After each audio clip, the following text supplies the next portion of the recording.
Bonjour et bienvenue dans Son Titre 404, un podcast qui donne la parole aux jeunes travailleuses de l'art. Ici, on explore les pratiques, les thématiques et les réalités du milieu à travers des échanges sincères et décomplexés. L'idée, c'est de partager des expériences, de poser des questions qu'on se pose tous et de rendre ce monde un petit peu moins opaque. Donc si vous êtes artiste, curieux, curieuse ou que vous cherchez à mieux comprendre ce milieu, vous êtes au bon endroit. Je m'appelle Morgane Jouvencel et je suis ravie de vous retrouver pour ce nouvel épisode enregistré en avril 2025 avec Théodore Deleplace, un jeune artiste plasticien basé à Toulouse. Bonne écoute à tous. Du coup, je m'appelle Théodore Deleplace, je suis artiste plasticien. Est-ce que je raconte d'où je viens, genre? Si tu veux. Je suis originaire de Poitiers, donc j'ai fait école, collège, lycée, beaux-arts à Poitiers. L'ESI, l'École Européenne Supérieure de l'Image. Je suis diplômé de 2023. À la base, dans la création, je viens plutôt du milieu du graffiti. Depuis mes genre 12-13 ans, je me passais beaucoup de temps à me balader, à faire des graffitis, à dessiner beaucoup chez moi.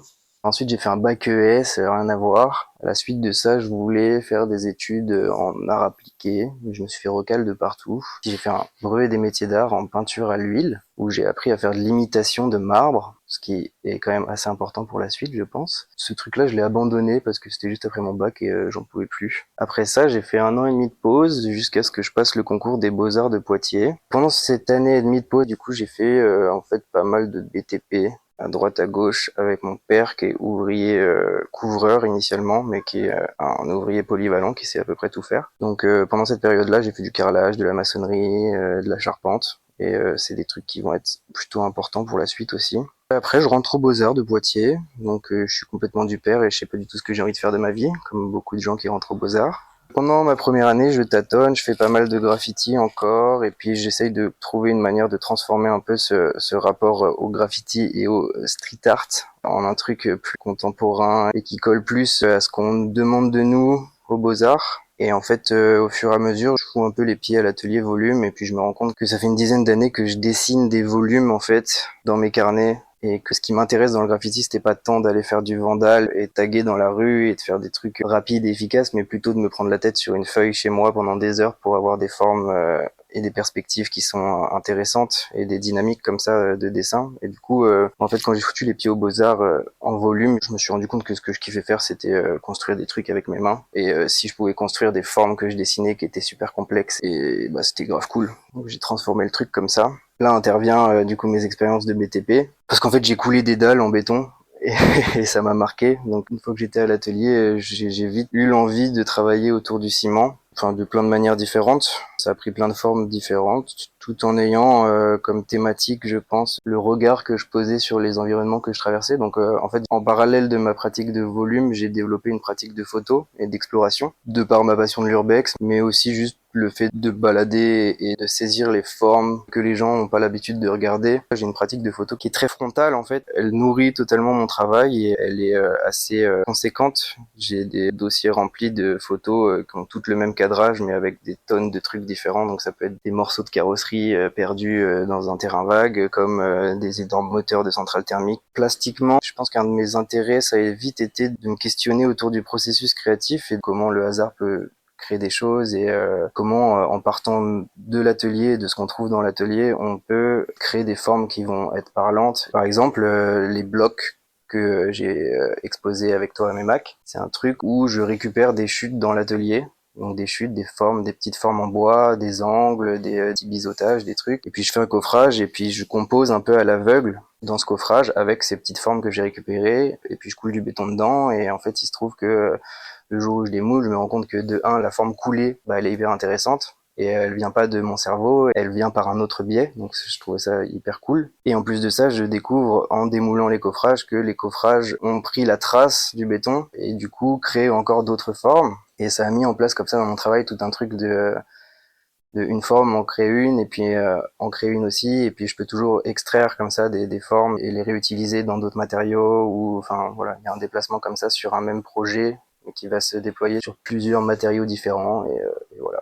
De ça, je crée une trame un peu de mon travail où en fait peu importe ce que je vais faire, je vais essayer de réfléchir de cette manière-là. Et puis ça crée aussi des règles en fait dans mon travail. C'est à partir de là que je me dis que je montrerai quasiment toujours, en tout cas tant que c'est intéressant, et les moulages, les formes coulées et les coffrages qui m'ont permis de créer ces formes. Parce que en fait ça traite de deux choses différentes et puis ça permet de montrer du processus, qui est un truc qui m'intéresse beaucoup dans l'art. Puis j'ai oublié un truc, c'est que du coup ce béton que je me suis mis à utiliser, alors dans un premier temps il a été gris et brut comme les dalles que je coulais avant. Et en fait je pense que mes expériences dans la peinture, peut-être dans le graffiti aussi un peu, avec les imitations de marbre et tout, ont fait que j'ai vite coloré mon béton dans la masse avec des pigments ou même tout ce que je trouvais en fait. Pareil, la première fois que j'ai démoulé cette espèce de coffrage là qui m'a donné beaucoup d'axes pour la suite, bah en fait quand j'avais coulé, j'avais fait ma petite cuisine de pigments et puis en fait j'ai retrouvé au décoffrage des marbrages de couleurs qui étaient hyper intéressants et qui sont aujourd'hui vraiment la manière avec laquelle je fais du ciment. À l'époque, j'avais aussi testé de faire des trucs un peu plus bruts, mais en ajoutant des matières molles. Enfin, il y avait vraiment cette idée d'opposer deux matières. Donc, j'ai pas mal de pièces qui datent des Beaux-Arts où, en fait, c'est des gros monolithes en béton avec des fissures et dans les fissures, il y a des espèces de bioplastiques bizarres, visqueux. C'était un truc qui m'a petit à petit amené vers le marbrage avec du pigment. À la suite de ça, j'ai décidé de m'intéresser à des techniques de construction. Enfin, en fait, je me suis rendu compte que j'avais une certaine fascination pour la capacité de l'humain à créer des milliers de techniques différentes pour atteindre son objectif, qui est de construire d'une manière ou d'une autre quelque chose. Je me suis vite intéressé aux techniques d'assemblage en menuiserie et en charpente, que je me suis attelé à déplacer dans mon médium, du coup le ciment. J'ai créé des pièces comme ça en extirpant des techniques et puis en les déplaçant dans un matériau qui fait que la technique initiale n'a aucun sens, tout en essayant de mettre en valeur un truc que personne regarde en fait. C'est souvent le postulat quand même, c'est de poser le regard sur un truc qui nous entoure et qu'on n'a pas l'habitude de regarder quoi. Donc des assemblages de charpente quoi, c'est vraiment... tout le monde s'en fout quoi.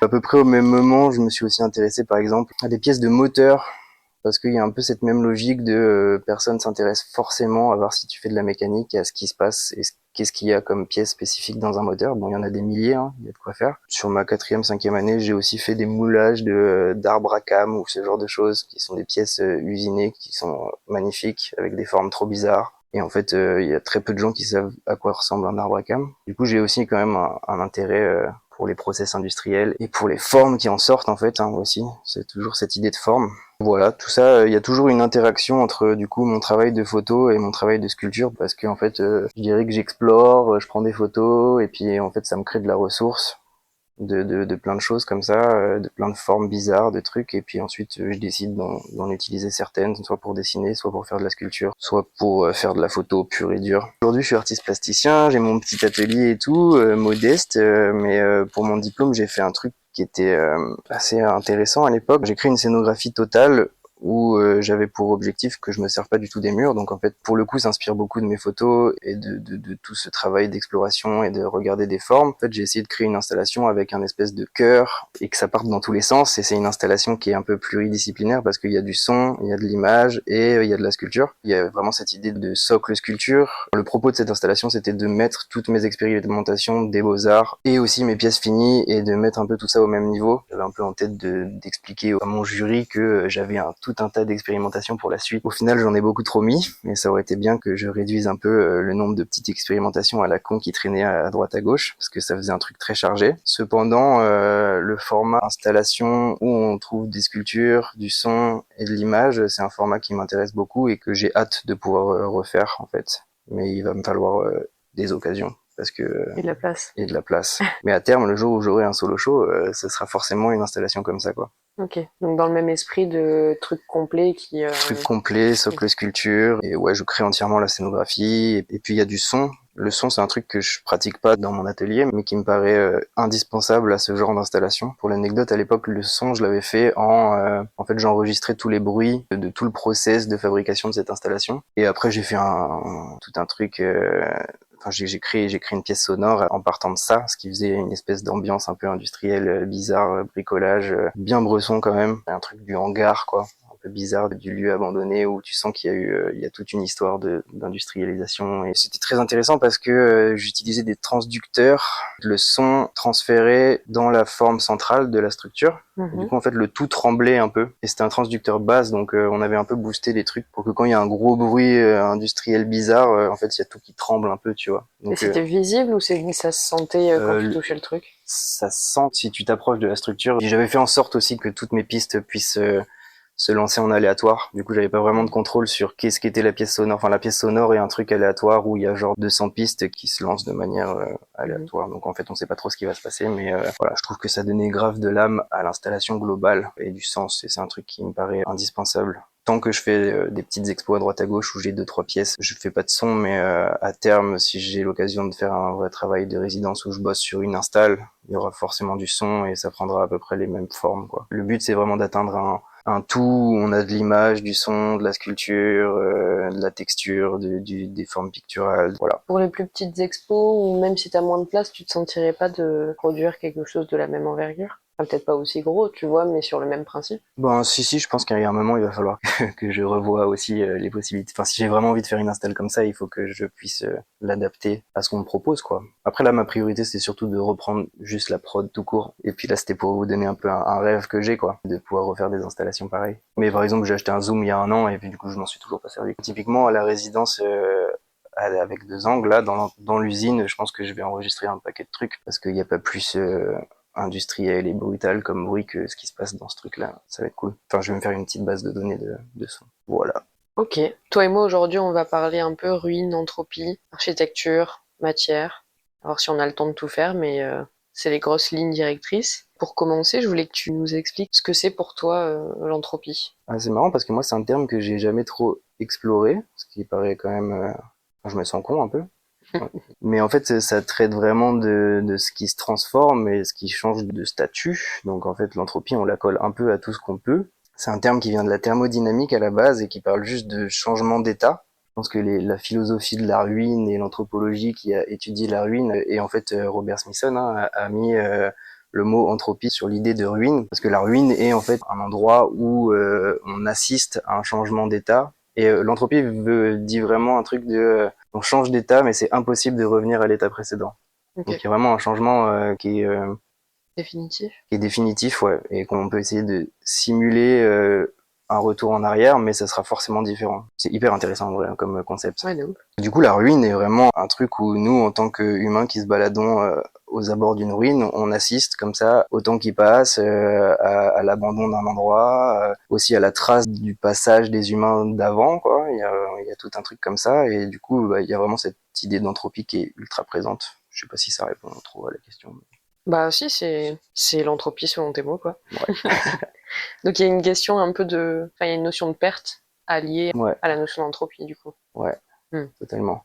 Bah, de perte ou enfin de transformation plus que de perte. On peut y trouver de la perte comme on peut y trouver des nouvelles choses, je pense. Comment est-ce que toi, tu évoques cette chose-là? Est-ce qu'il y a des images que tu associes à ça et que du coup tu réexploites, ou est-ce que c'est par le mood global en fait de ton travail que Et ça se ben, retrouve? du coup, je trouve ça hyper intéressant parce qu'en fait, dans la pratique, déjà le ciment est un médium qui occasionne une transformation de la matière. Donc on passe d'un truc liquide à un truc dur, quoi, et périn et même un peu mort, moi je trouve. Qui est assez étrange. Je sais pas, par exemple, le fait d'observer et de déplacer les techniques d'assemblage en charpente, bah, c'est aussi un truc enfin, ça traite de pratiques qui sont un peu en voie de disparition, en fait.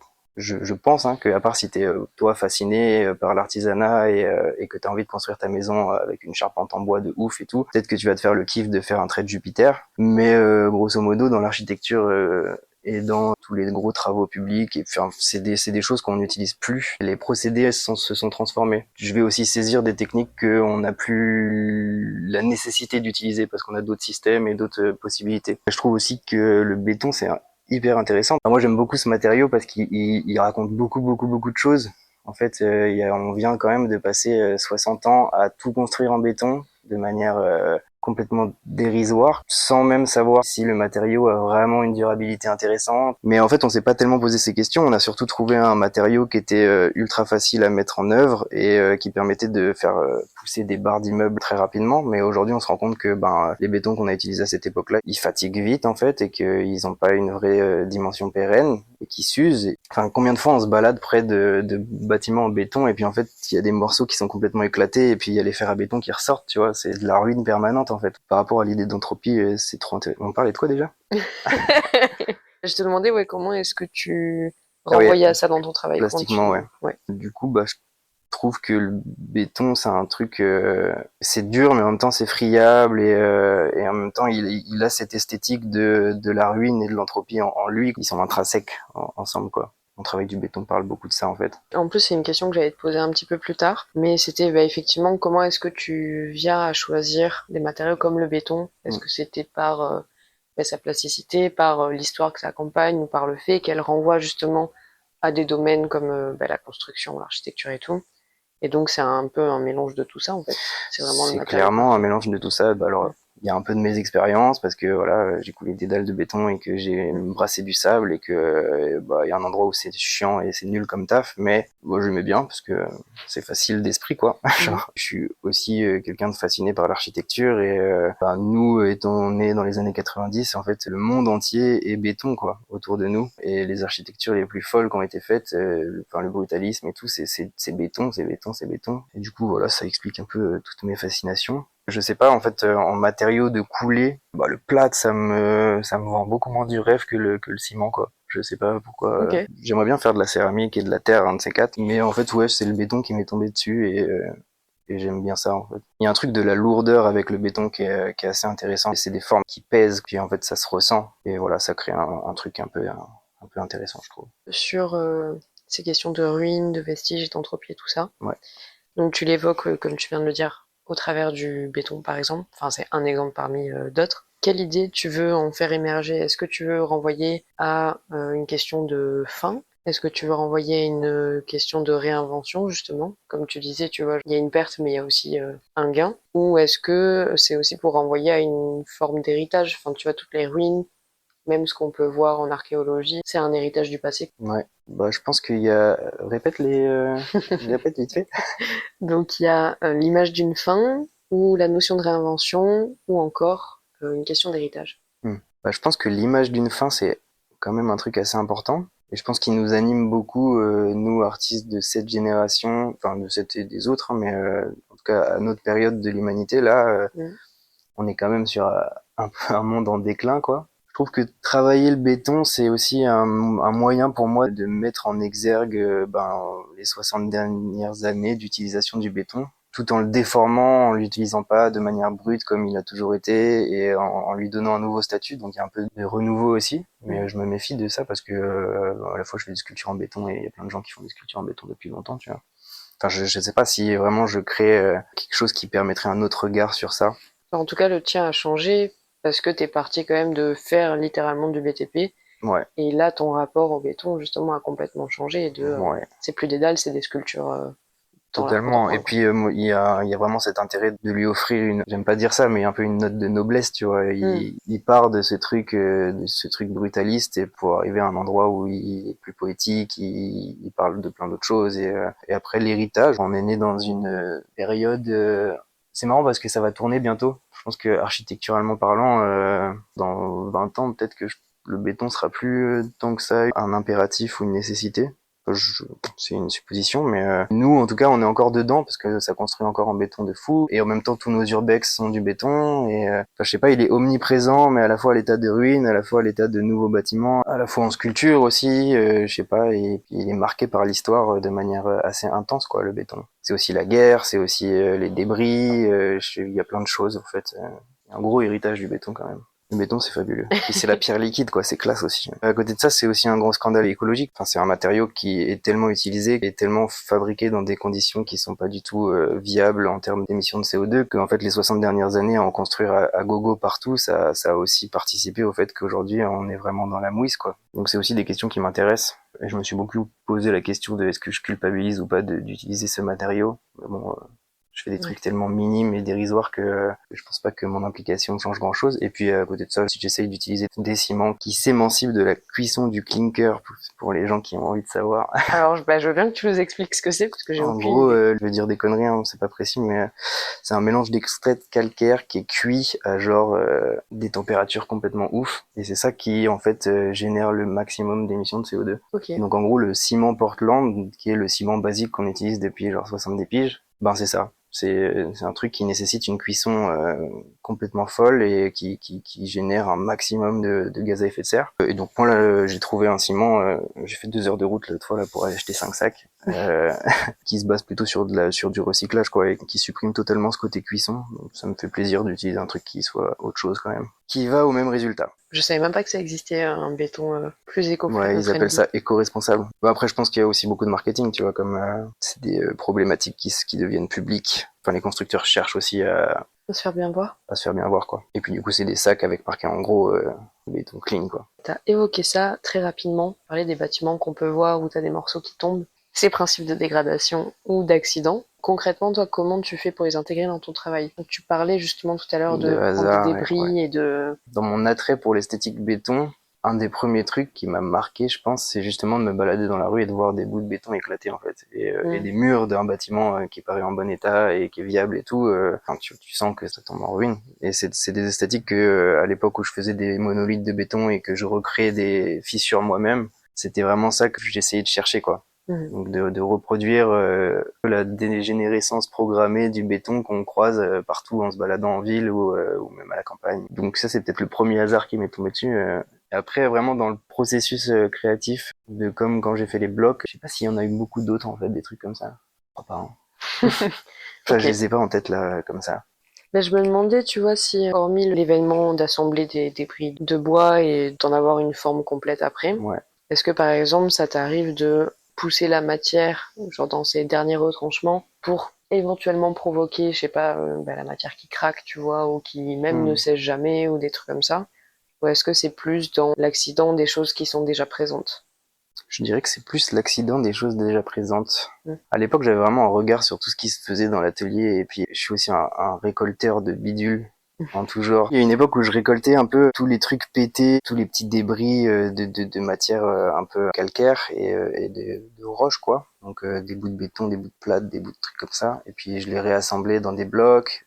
Enfin, je l'ai rassemblé dans un nouveau mélange de béton et du coup j'ai essayé de créer un peu des terrazzo comme ça là. Il y a plein d'exemples comme ça, des trucs qui me sont tombés dessus et puis à un moment je me suis dit ah c'est intéressant. Mais en vrai, à part ce truc de mes coffrages sont aussi importants que les pièces qui ont été coulées, il y a peu de surprises et de hasards que j'ai saisi autant que ça. C'est vraiment le seul truc où je sais pas j'ai l'impression de me donner une direction pour genre toute ma carrière entre guillemets. Je trouve ça trop intéressant et c'est pas un truc trop commun, j'ai l'impression. Après j'ai plusieurs pratiques de récupération dans le processus créatif, j'ai un truc avec la spontanéité en fait aussi. Donc en fait quand je récupère des chutes de bois, il y a une pièce que je continuerai toute ma vie.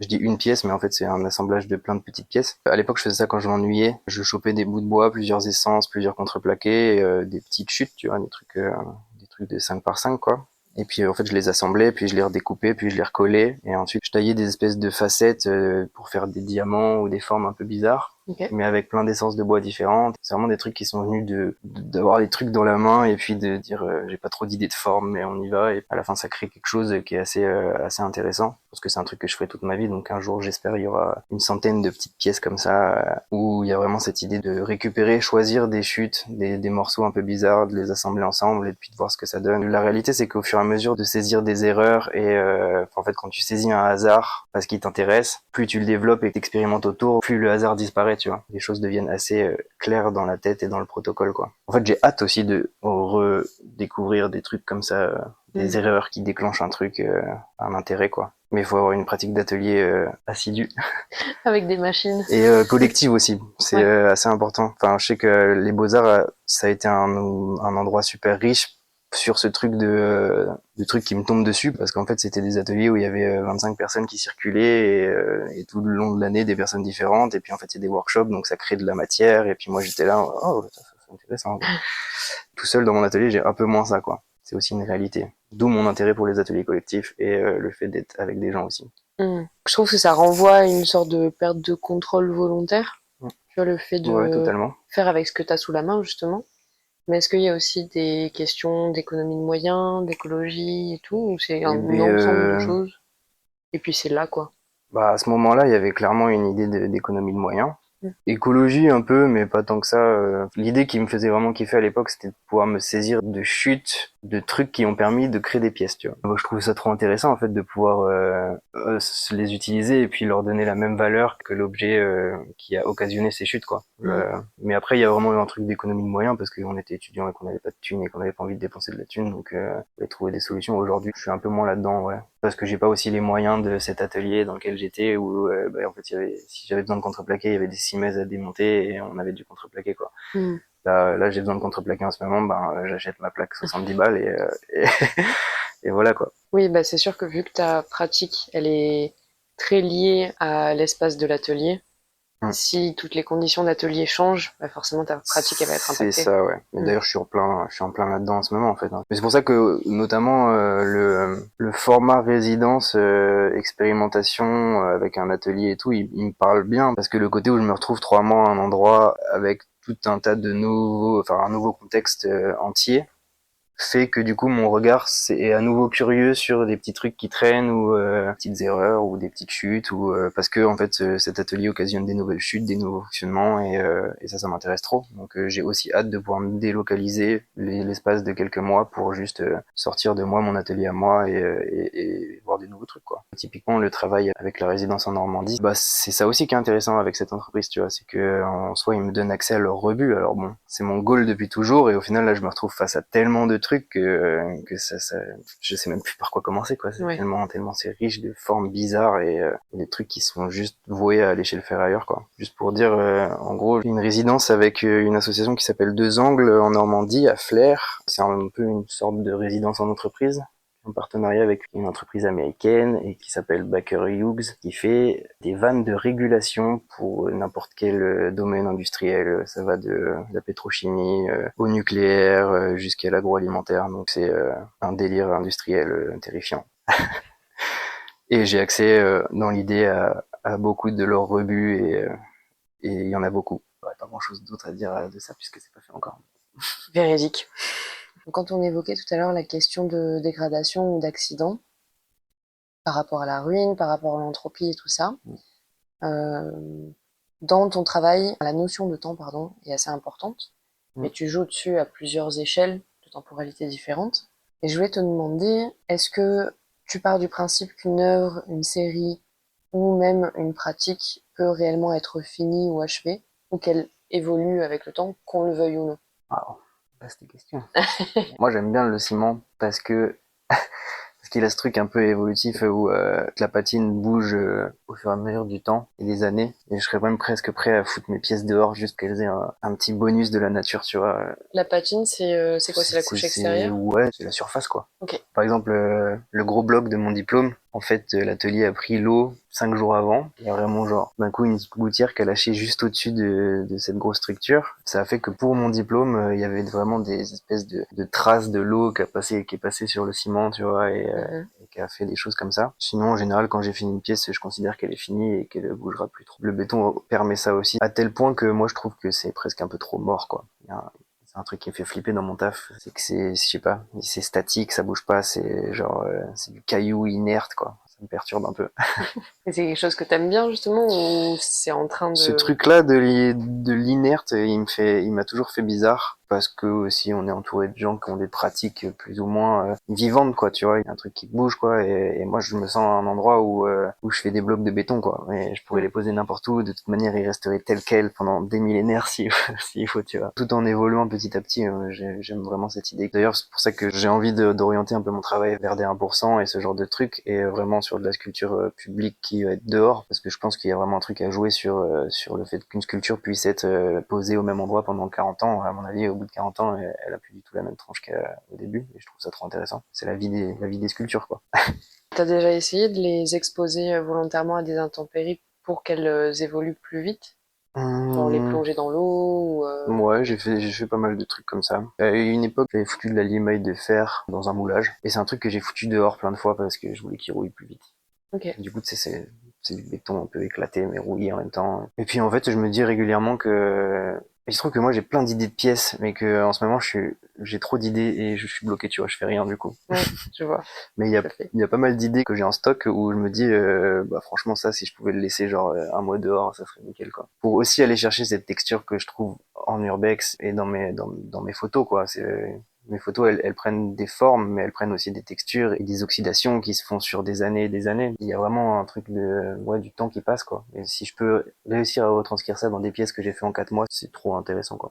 Donc tu voudrais justement pouvoir accélérer le process plutôt que de le laisser faire avec le temps. Tout dépend, je sais pas trop. Ok. Je vois en fonction de ce que je fais au moment où je le fais.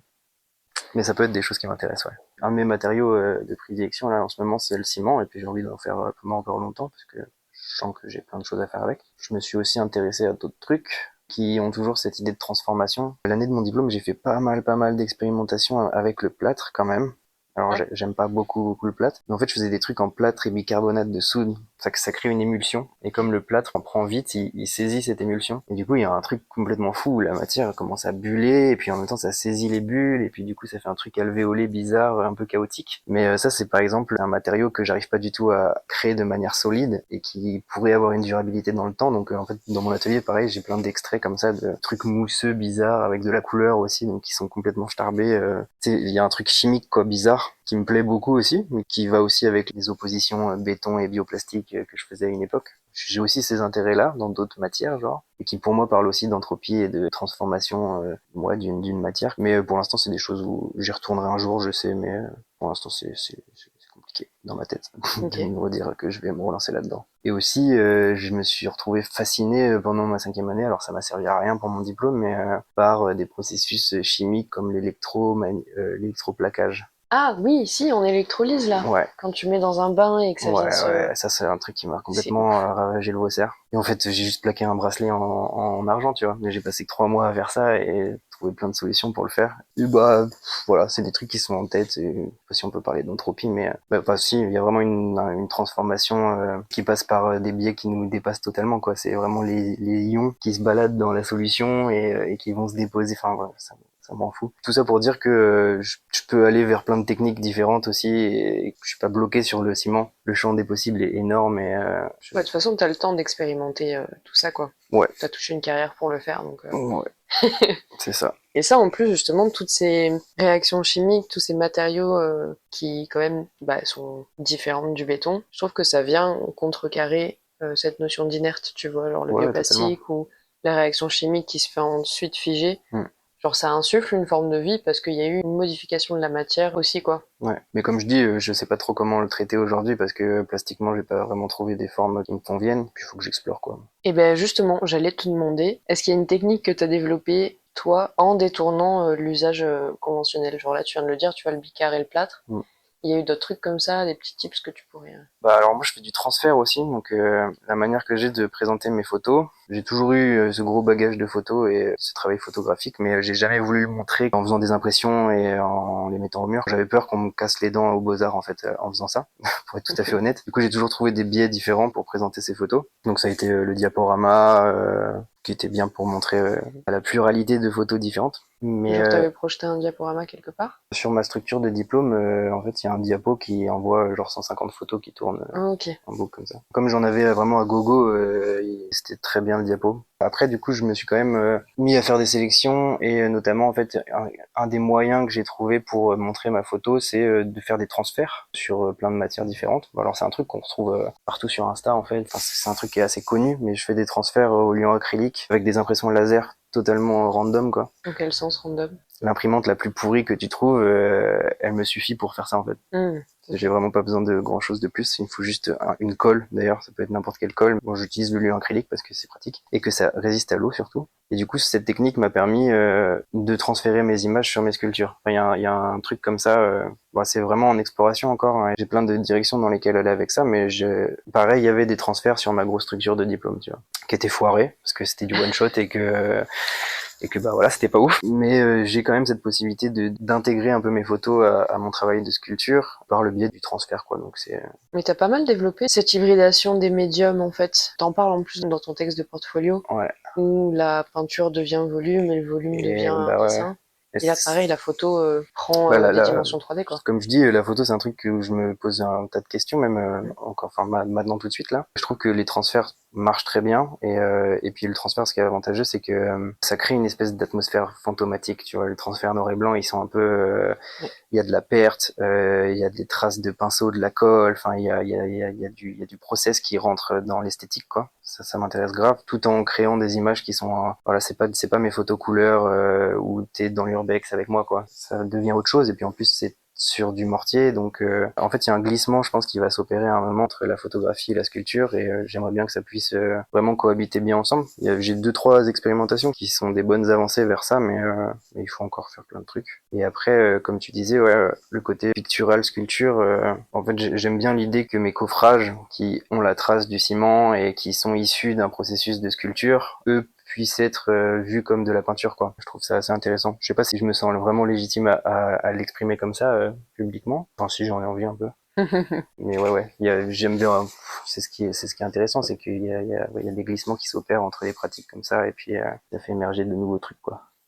Oui, au final, il n'y a plus vraiment de distinction d'une technique à une autre. C'est plus un ensemble de pièces, quoi. Ouais, c'est ça, ouais. Enfin, je dis quand même que je suis sculpteur, tu vois. Des fois, je me pose un peu la question. Enfin, des fois, j'oublie de dire que je suis plasticien et je dis je fais de la sculpture, mais en fait, je fais pas que de la sculpture, quoi. Il y a un vrai truc de la couleur, et puis des formes et de l'image. Le côté pictural, il est quand même bien présent. Donc voilà, je suis plasticien, pas sculpteur.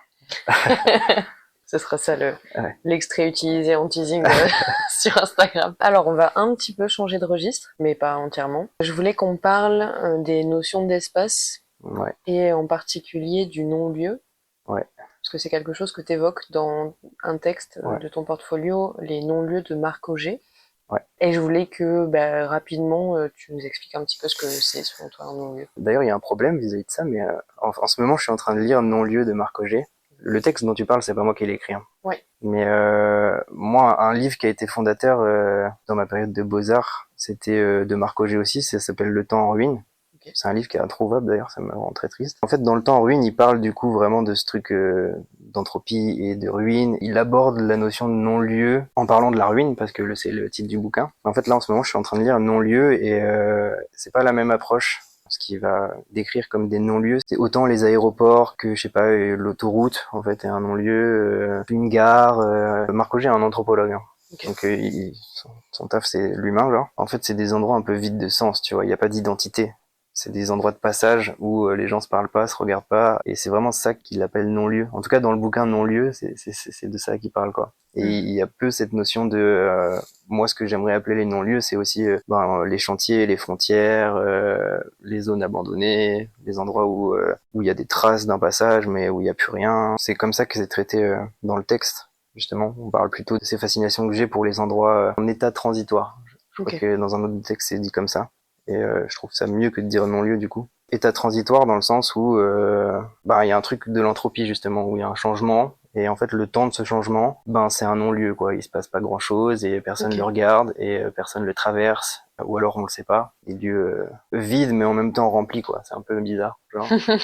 Je crois que je comprends. Mais je suis pas vraiment au point sur cette notion de non-lieu, là. Je suis en train de lire et enfin, c'est pas si facile à lire. J'ai jamais lu Chablon, donc je saurais pas te dire. Mais Le temps en ruine, c'était un super truc. Mais pareil, je l'ai lu il y a longtemps, donc je suis pas vraiment au point sur ce qui se dit dedans. Toutes ces notions-là de transition ou de manque d'identité, ou alors que ces choses-là qui ne sont pas des destinations, mais quelque chose sur le chemin. Ouais, voilà. Est-ce que ça, c'est quelque chose que tu aimerais arriver à recréer dans l'espace d'exposition, ou au contraire que tu veux absolument pas engendrer? Par exemple, la structure que tu as fait pour ton diplôme. Ouais. T'as carrément créé une nouvelle architecture dans un lieu. Déjà chargé en plus. Ouais. C'est un peu ça que t'aimerais arriver à faire?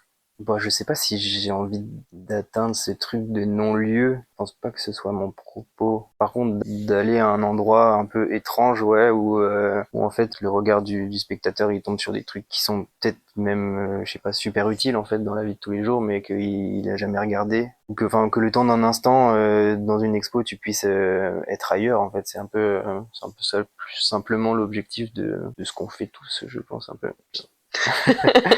aller chercher des sensibilités et emmener un peu ailleurs. Je pense que c'était un peu une facilité de dire ça, mais en même temps, je crois vraiment en ce truc, c'est que les pièces en fait elles sont multi-évocatrices, tu vois, et que si ça évoque telle chose à quelqu'un et que ça évoque telle chose à quelqu'un d'autre, ben soit, moi ça me va très bien. Ça me va de mettre des mots dessus parce que c'est notre job et qu'il faut le faire. Mais en vrai, ce qui m'intéresse avant tout, c'est de créer des choses, quoi. Je suis même intéressé par les évocations multiples que ça a pu créer. Et je suis très curieux de les connaître, quoi. C'est un peu actuel, tristement, mais à mon diplôme, il y a une dame qui est venue et qui m'a dit, waouh, moi, de par mon histoire, ça me fait penser à la guerre, en fait. Et ça me fait penser aux débris d'un champ de bataille, quoi, ou d'une ville détruite. Ou puis là, j'étais là en mode, waouh. Ah ouais, j'avais jamais tilté, mais en fait, c'est vrai que c'est des bouts de béton éclatés au sol, quoi. Donc, qui a cette évocation aussi, c'est trop intéressant. Ah, mais c'est sûr que la plupart des matières et la plupart des formes ont leur lot d'identification et de Ouais, renvoi et de bagages. C'est sûr que tu pourras jamais vraiment contrôler comment les gens perçoivent ton taf. Et moi aussi, je trouve que c'est un des trucs les plus intéressants. bah ouais, C'est de savoir que peu importe ce que tu fais et à quel point tu guides la lecture de tes œuvres, et ben les gens, ils en font ce qu'ils veulent, en fait. bah ouais, ouais. C'est ça qui est c'est trop riche, en vrai. Je crois qu'aussi, dans l'idée que je me fais d'une expo où quelqu'un se balade, il y a un peu ce truc du jeu aussi. Je trouve que mon travail, il marche un peu aussi comme des devinettes, tu vois. Il y a des pièces qui vont ensemble, mais qui sont disposées à des endroits différents. Et puis, moi, j'aime me dire que les gens, tu vois, ils vont voir les planches. D'abord, ils vont se dire, ah, c'est du bois. Puis en fait, ils vont regarder, peut-être ils vont toucher. Bon, pourquoi pas. Puis en fait, ils vont capter que c'est du béton. Et puis ensuite, ils vont comprendre que c'est les coffrages à côté. Et puis, il y a tout un cheminement comme ça de compréhension qui me plaît beaucoup, je pense, en tant qu'artiste, de me dire qu'il y a des gens qui viennent dans un espace et qui vont peut-être y passer 10-20 minutes et que sur les 10-20 minutes, au début, ils vont se dire, ah tiens, c'est des trucs en bois, en fait, ah non, tiens, c'est des trucs en béton, ah mais en fait, pourquoi c'est coloré, en fait, tu vois, je sais pas, il y a un truc comme ça Ok. je trouve ça marrant. Tu les amènes À se à comprendre questionner aussi, ton process ouais, et tout. à comprendre mon process et puis du coup, je pense que ça crée des questionnements de pourquoi il fait ça. Ouais. Qu'est-ce que ça dit? Ou très simplement, juste, les gens, ils croient que c'est du bois pendant longtemps puis moi j'arrive et je dis, bah non, c'est du béton. Et puis ils sont là, ah ouais, trop cool. Ça c'est tout con, Ok. mais en vrai, c'est plaisant, je trouve. Tu utilises le béton. Et c'est une matière qui peut évoquer en fait deux choses assez contraires, genre soit la ruine justement, Mm. soit ramener au fait que c'est un matériau de construction. Est-ce qu'il y a d'autres matières comme ça dans ton travail que tu utilises qui peuvent avoir cette dualité Bah le bois, hein. En fait, on parle beaucoup du béton aussi depuis tout à l'heure, mais le gros de mon travail, c'est aussi de faire des coffrages quand même assez complexes. Et en fait, j'aime beaucoup travailler le bois. En fait, il a cette même dualité parce que je le montre en tant que coffrage. En théorie, le coffrage de béton, c'est pas un truc très peaufiné au millimètre. Ça sert juste à délimiter la taille de la dalle, quoi. Ouais, tant que ça tient, c'est bon quoi. Voilà. Et puis en fait moi je le déplace aussi ailleurs parce que du coup les formes que je cherche à créer en béton, elles font que les formes de mes coffrages sont pas banales du tout et sont assez fines et c'est assez technique des fois et puis du coup ensuite on récolte la trace et puis ça devient totalement autre chose, quoi. Je sais pas si c'est un bon exemple. De mon point de vue en tout cas, Ouais. le bois comparé au béton, il est visiblement plus présent dans nos quotidiens, sauf qu'il l'est quasiment tout autant que le béton quoi. Ouais.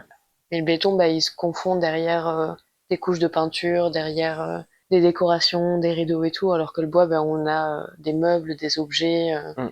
et parfois bah, Ouais, mais des poutres apparentes, je quoi. trouve que c'est un peu comme si c'était une vie du bois, quoi. Et Mm. puis ensuite le bois a tellement d'autres vies Ouais. que les meubles et les poutres, genre. Je me suis pas mal intéressé aussi au contreplaqué, un peu justement dans cette même approche que j'ai avec le béton. Je pars du principe que le contreplaqué c'est un outil qui permet des choses à la construction. Un vrai menuisier qui fait des meubles trop beaux te fera pas des meubles en contreplaqué, tu vois. Oui. Par contre, le contreplaqué va être utilisé pour faire des coffrages justement, ou pour, je sais pas, faire toutes sortes de trucs en fait. Et moi, je me suis intéressé à qu'est-ce qu'il est, enfin, plastiquement et esthétiquement, qu'est-ce que c'est le contreplaqué. Et en fait, j'ai fait des trucs où je crée des plaques de profilés de contreplaqué. Et avec ça, j'ai fait de la marqueterie et des choses comme ça. C'est des choses que je fais plus du tout aujourd'hui, mais qui sont un peu comme le plat de bicarbonate ou les transferts, ou c'est des choses que je referai 100%, j'en suis sûr et certain dans ma vie. Mais du coup, avec le contreplaqué, il y avait vraiment un truc de déplacer une matière brute qu'on utilise pour faire des choses et lui donner un peu un truc de noblesse en le déplaçant dans une technique comme la marqueterie, tu vois. Et puis en plus, enfin le motif du profil de contreplaqué, il m'intéresse beaucoup, quoi. Il y a trop de trucs à faire avec. Je vais te poser une question qui est pas facile, genre même moi je saurais pas trop quoi répondre à ça. Je voulais te demander ce que tu pensais de cette position de produire sur les questions de ruine et d'effondrement. Tu crées des choses qui évoquent d'autodestruction. Et pour toi, ça implique quoi de parler de ces choses-là? Alors déjà, je trouve que mon travail de photo, il est clair dans son postulat de parler d'abandon et de destruction et un peu de fin des temps bizarre, tu vois. Mon travail avec le béton, en vérité, j'ai l'impression que je lui colle un peu cette identité aussi, mais il pourrait être totalement autre chose, quoi. C'est pas écrit en gros dessus que ça parle de ruines et que ça parle de... Ouais. En fait, c'est de mes obsessions pour l'urbex et pour les lieux abandonnés et pour ces non-lieux qui contiennent la trace d'un passé et d'un truc comme ça. Je donne ça comme lecture, mais je pense que ça peut être autre chose aussi. Et après, je pense que c'est des thématiques cependant qui sont omniprésentes dans notre génération, et enfin, en tout cas depuis genre, je sais pas, peut-être 40 ans, tu vois. Je pense qu'on a un peu l'impression des fois qu'on assiste à la fin du monde, tu vois, mais qu'elle se passe pas du tout comme les 5000 ans d'avant l'auraient imaginé, mais qu'en fait on est un peu dans une forme d'autodestruction et où en fait le capitalisme est en train de nous ronger de l'intérieur et ça passe aussi par la construction. Et une phrase, la fin, c'est la déraison humaine, quoi, tu vois. Genre, je comprends que ça nous habite un peu tous. J'ai l'impression qu'on n'a même pas, on n'a pas choisi d'être habité par ces esthétiques un peu dystopiques, mais comment dire. En même temps, la pop culture depuis 60 ans nous parle que de dystopie, tu vois, et on n'a aucune autre image que ça. Et nous, on est nourris par ça. Tu me mets devant Blade Runner, je suis fou parce que les formes me plaisent trop et qu'il y a un bout de la ville qui est complètement ravagé. Et en fait, c'est des esthétiques qui nous touchent, tu vois, et qui sont déjà des esthétiques presque actuelles à certains endroits. Et du coup, je sais pas comment dire. Je crois qu'on est un peu tous habités par ce truc de, enfin pas toutes les pratiques, hein, mais de la faim, quoi. Genre, Ouais, de ouf. c'est un peu étrange. Bah, en même temps, on est né. Parfois, quand je présente mon travail, je commence par ces notions-là en disant que on est né dans un contexte de catastrophe climatique. Bah ouais, C'est un grave. truc qu'on... Et puis de guerre, et puis tu sais, on a été presque éduqués à voir l'horreur ailleurs, genre, et tout en vivant notre petite vie tranquille, parce qu'on a de la chance et on est privilégié là où on est, mais en fait on a toujours vu des trucs hardcore partout ailleurs. Et puis voilà, comme je l'ai dit, c'est la pop culture aussi qui nous a mis ces images dans la tête, c'est la science-fiction. On est vraiment marqué par la fin, mais pas forcément la fin de l'humanité au sens c'est l'apocalypse, tu vois. déclin un peu. Mais ouais, déclin ou je sais pas. Mais tout à l'heure tu me parlais de temps dans mon travail et moi j'aime bien, je sais pas si c'est toujours d'actu, mais en tout cas j'aimais bien dire que en fait il y a mon travail de photo qui est palpable, c'est de l'urbex, c'est des trucs abandonnés, il y a une atmosphère de solitude, tu vois, dans ces photos. Mais en même temps ça peut être le passé, ça peut être le futur, ça peut être le présent. J'ai pas envie de, je suis vraiment pas dans un truc où je dis, enfin ça y est on est dans la dystopie et le futur c'est de la merde, tu vois. C'est pas du tout ça, c'est poser un regard sur une esthétique qui nous parle, quoi, je sais pas. Mais je crois qu'on n'a pas eu trop le choix, en fait, aussi, de se faire toucher par ça. Tout à l'heure, quand tu parlais je me rappelle plus à quel moment c'était, mais je trouvais ça assez intéressant parce que tu places dans des espaces, j'ai envie de dire vivants, mais dans des espaces construits, tu y montres des formes que tu as fabriquées toi, mais qui peuvent renvoyer à la ruine, mais c'est aussi des formes faites avec la matière qui nous entoure, que ça renvoie au fait que on vit en quelque sorte dans nos propres ruines. Bah ouais, c'est grave intéressant.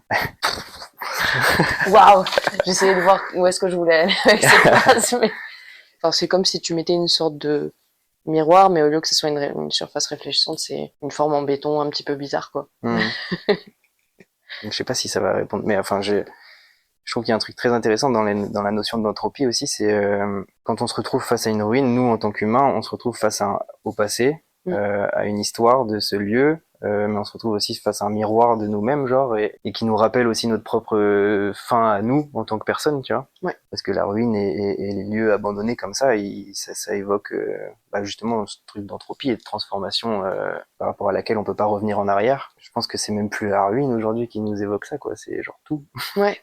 C'est le monde entier nous dit, en fait là, c'est chaud. Hein. C'est un peu comme on disait juste avant, hein, c'est qu'on est né dans Internet, on est né dans avoir la vision sur tout ce qui se passe autour du monde, et en fait tout ce qui se passe autour du monde aujourd'hui, c'est catastrophique, quoi. Donc je me demande, la question inverse, elle est intéressante, tu vois, comment il y a des gens qui peuvent avoir des pratiques qui sont hyper positives et enfin je sais pas si je vais réussir à dire ce que je veux dire, mais qui sont hyper positives et qui renvoient à la pure utopie ou même pas, enfin pas d'utopie ou de la dystopie, mais à du je sais pas, du positif, quoi, juste vraiment du pur positif. Mais nous, j'ai pas l'impression qu'on puisse quoi faire ça, parce que même si on fait des formes qui sont genre kawaii avec des gros smiles et tout, en fait sûrement que le discours derrière il va emmener vers un truc un peu plus bon, il y a de la nuance, quoi, c'est pas Mais je pense que tu peux pas avoir, y a pas deux extrêmes comme tu vois Non, de toute toi-même dans ta manière. pratique, ça n'évoque, enfin tu le disais en plus, ça n'évoque pas que la ruine. Je trouve que ça dégage quand même une envie de transparence, tu vois, quand tu montres les coffrages et que tu montres un petit peu le process, Mm. mais aussi un amour pour les matières, tu vois, genre. Ouais, et pour le savoir-faire aussi, et les Mm. techniques, tu vois. C'est aussi, d'ailleurs, au-delà de toute cette esthétique de la ruine et tout, que, voilà, que mes photos convoquent, et Mm. que moi, je me prête au jeu de lier les deux et de faire des passerelles entre les deux. Ce qui me fait vraiment kiffer, c'est aussi la technique et la capacité de l'humain à créer des choses, tu vois, et à Mm. inventer des systèmes pour parvenir à ses objectifs. Et ça, c'est assez ouf, en fait. On peut le rapprocher de la ruine et de l'entropie, mais c'est aussi juste un constat d'une capacité, quoi. Mais ouais, du coup, je pense que pour les personnes qui ont des pratiques moins défaitistes, ou en tout cas avec un, non pas que ta pratique est défaitiste, mais qui n'évoquent pas des sujets, tu vois, aussi Je suis pas lourds. très optimiste dans la vie, de toute manière. Tu vois, il y en a qui évoquent le fun ou qui évoquent des sujets plus décomplexés ou plus légers ou autres, Ouais, tout ou en ayant leur beaucoup plus lourd profondeur, quoi. aussi. Moi, j'ai l'impression que Ouais, ouais. en traitant de ces sujets, je me dédouane aussi de plein de thématiques qui sont trop fortes pour moi, tu vois, j'ai l'impression. Bah, l'objectif, c'est pas de se tirer une balle à Ouais, l'atelier, quoi. C'est quand même de kiffer faire des formes ouais, et de les montrer, quoi. ouais, c'est important de le dire quand même, juste. Ouais. En Mm. fait, moi, je kiffe juste faire des trucs, quoi, Mm. et bricoler des trucs. Après, on y met tout le contexte qu'on a envie, et Bah, à mots de Beaux-Arts, hein, à un moment donné, il faut construire un discours et donc se poser des questions sur, ok, ça peut renvoyer à quoi? Et puis après, c'est source de bonnes découvertes et de, putain, c'est vrai qu'en fait, ça parle de ça un petit peu mon ouais, travail. voilà.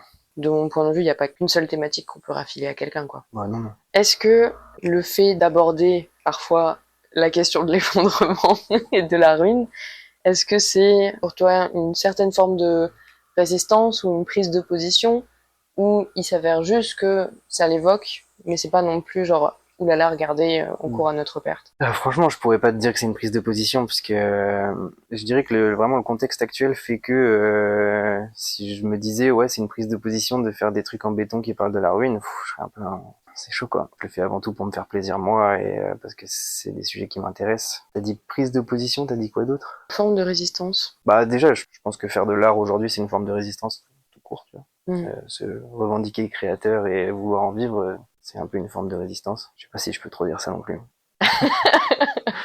En vrai, ouais. Non, mais si, bah, enfin, carrément que si, tu vois, dans les sociétés dans lesquelles on évolue, c'est clairement pas le job que la société a envie qu'on fasse, quoi, tu vois. Tout en sachant que c'est précaire et qu'on va galère, c'est ça qu'on a envie de faire parce que c'est ce qui nous anime, quoi. Je pense que s'attacher à ça, c'est une forme de résistance. Après, est-ce que mes blocs de béton sont des formes de résistance? Peut-être. C'est pas à moi de le dire, je crois. En tout cas, j'ai pas l'impression de lutter particulièrement. Et surtout, encore une fois, au vu du contexte actuel, des fois, je me dis, putain, Todd, tu pourrais peut-être faire des trucs qui parlent, quoi.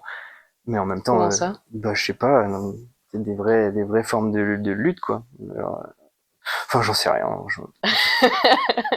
Oui, tu pourrais. En toi, tout le monde pourrait. Ça revient un peu à ce que je disais tout à l'heure avec le côté inerte de mon travail, où j'ai l'impression que dans ce truc inerte, en fait, il n'y a pas grand-chose. Enfin, s'il y a de la résistance, c'est de la résistance qui est, enfin, c'est pas de l'action, tu vois. Je pense que la résistance peut se faire à différents degrés, différentes intensités. Ça peut être tout simplement juste, comme tu le disais, de faire des sculptures lourdes qui bougent pas, qui sont pas faciles et donc qui peuvent parfois justement aller éventuellement à l'encontre des modèles de production qui correspondent au marché de l'art.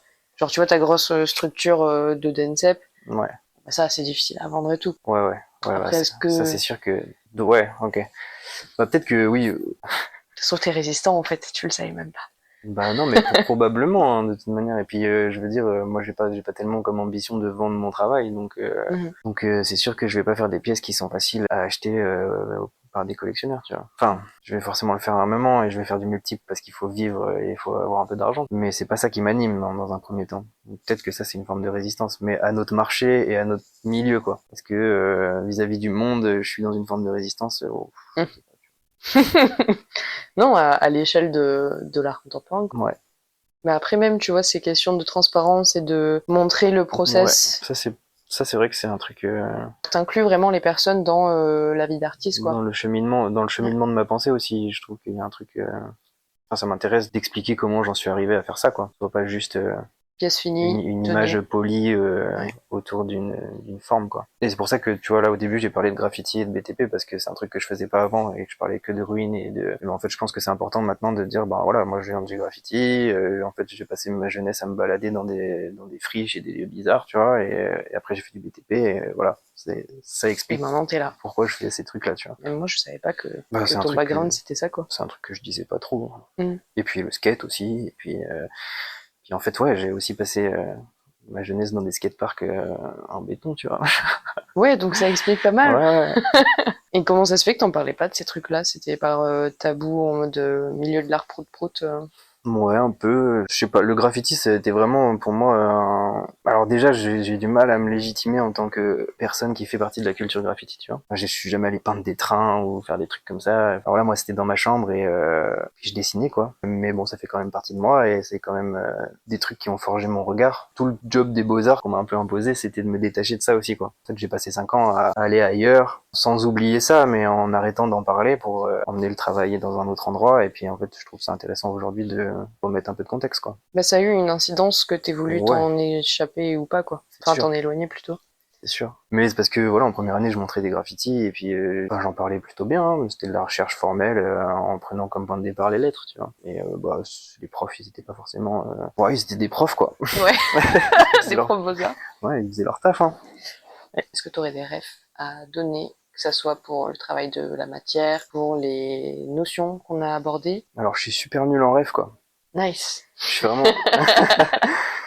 Je suis vraiment, mais ça a été un gros truc des beaux-arts et ça m'accompagne encore maintenant même. Je suis un peu incapable de sortir de faire du name dropping. J'ai Mm. beaucoup de mal avec ça. Ça veut pas dire que j'ai pas plein de rêves dans la tête, tu vois. J'en Mais doute pas genre, une je seconde. galère de ouf. Cependant, il y a un livre que j'ai lu il y a pas longtemps qui m'a un peu tourné le cerveau. C'était Utopie radicale de Alice Karabedian, qui justement explique ce truc de ça fait 60 ans qu'on est nourri par la pop culture d'une dystopie et à tel point qu'aujourd'hui l'utopie est un truc presque péjoratif, tu vois. Genre, on dit aux utopistes qui sont utopistes de manière péjorative. Et en fait, elle remet un peu de sens là-dedans en disant juste que l'utopie, c'est juste une manière de penser autrement, tu vois, d'imaginer le monde autrement. Et du coup, même si ça a pas vocation à arriver à un stade où on est dans une utopie, c'est juste créer de la pensée qui parle de changement et d'autres choses. Et du coup, c'est trop intéressant en fait. Elle casse un peu ces 60 dernières années de pop culture qui te parle que de dystopie et de monde qui va mal, quoi. Enfin, l'utopie radicale, c'est un peu ça, quoi. C'est être ensemble, être en collectif et penser à autrement. Et c'est déjà une forme d'utopie qui est trop riche. Et si on pouvait tous faire ça et pas penser que l'utopie c'est ultra négatif et que ça sert à rien d'y penser, peut-être qu'on construirait des choses, quoi. Voilà. Ok, stylé. Moi, j'en ai une pour toi d'ailleurs. Vas-y. Un livre que je n'ai jamais terminé, de Alan Weisman, et c'est Homo Disparitus. Je l'ai là, Ok. si tu veux, je pourrais te le filer. Oh, je suis chaud, ouais. Et c'est juste trop intéressant. Le book, en gros, il décrit étape par étape ce qui se passerait si du jour au lendemain l'humanité s'éteignait. Hmm. Et il fait ça à différentes échelles, genre à l'échelle d'une ville, à l'échelle d'une maison, et genre en disant, bah d'abord, je sais pas, genre c'est le crépi qui va se détériorer et Hmm. tout ce qui restera à la fin, c'est machin. Il parle du fait que les deux matières les plus pérennes pour l'instant, bah, c'est la céramique et la fonte. Ouais. Tu vois, c'est les deux éléments principaux qu'on retrouve en archéologie. Hmm. Donc je crois qu'il prend New York et il dit, bah, par exemple, les premières choses qui vont disparaître, bah, ce sera les voies de métro, parce qu'en fait, t'as quotidiennement un système qui bloque l'eau. Et enfin bref, et il analyse tous ces trucs-là, tout ce Hmm. qui va tomber et bah, la ruine en fait du jour au lendemain quoi. J'adore. Je pense que ça pourrait grave t'intéresser. C'est Yeah. assez bien écrit en plus, donc ça se suit. Grave. Et j'ai un autre truc. Let's go. J'ai Philippe Ram, euh, T'as beaucoup de mémoire. qui est Philippe Ram, qui est un architecte suisse. Très bien. Il y a non, il y a deux bouquins. Il y a un truc qui s'appelle Manifeste de l'Anthropocène, donc l'Anthropocène d'un point de vue architecte. Et en fait, du coup, il explique un peu tout ce que vont être les nouvelles modalités de l'architecture, puisque en fait, là, d'ici 20 ans, il va falloir avoir des vraies solutions. Merde, on trouve le mot d'isolation thermique et voilà de circulation de l'air et de trucs comme ça parce que bon il fera 45 partout et il explique que l'architecture va profondément se modifier et on va sortir un peu du truc minimal brut des années 60 où on a des grandes baies vitrées énormes et tout, tu vois, et on va revenir à de l'essentiel et à du fonctionnel. Parce qu'en fait, le monde va faire qu'on n'a pas le choix pour survivre là. Trop intéressant, en vrai. Il parle de matériaux, il parle de solutions et de trucs comme ça. Et du coup, il explique que très probablement, d'ici 15-20 ans, ce sera des trucs ce sera des normes, quoi, de construire de cette manière. Et il fait un autre bouquin, qui est trop bien, qui s'appelle Histoire naturelle de l'architecture, comment le climat, les épidémies et l'énergie ont façonné la ville et les bâtiments. Et du coup, voilà, c'est historien de l'architecture, un peu anthropo, philo aussi. C'est trop intéressant comme bouquin. On y apprend que il y a quelques millénaires, en fait, même pas il y a quelques millénaires, mais que la bière était l'aliment principal, tu vois, par exemple, des trucs comme ça. Et, bref, c'était cool. Est-ce que tu aurais des conseils à donner aux actuels et aux futures travailleuses de l'art? Ouais. Bah, j'ai envie de vous dire, faites-vous confiance, mais c'est pas facile à faire soi-même, alors faut avoir la niaque, quoi. Très bien. Pas trop cogiter, en vrai, ça sert pas à grand-chose. Faut faire. Je dis ça, mais je le respecte pas moi-même, donc c'est à peu près tout ce que je pourrais dire. Ok. Et la dernière question, c'est quelle thématique ou quelle personne t'aimerais que j'invite pour un futur épisode? Bah, invite Anatole Chartier, mais je sais que tu l'as déjà fait et qu'il t'a pas répondu, alors. Tout à fait, Anatole, je t'attends. Et puis comme ça, vous pourrez parler du temps qui passe Et de sable. et des sables. Ouais. C'est facile, désolé. Mais écoute, je te remercie. Avec plaisir. J'espère que c'était C'était cool. très cool. Nice. Merci d'avoir écouté cet épisode de Sans titre 404. Toutes les références et liens pour découvrir le travail de Théodore sont en description. Si vous avez des retours ou des suggestions, n'hésitez pas à venir échanger avec moi sur les réseaux. Et bien sûr, abonnez-vous pour ne rien manquer des prochains épisodes. À très bientôt!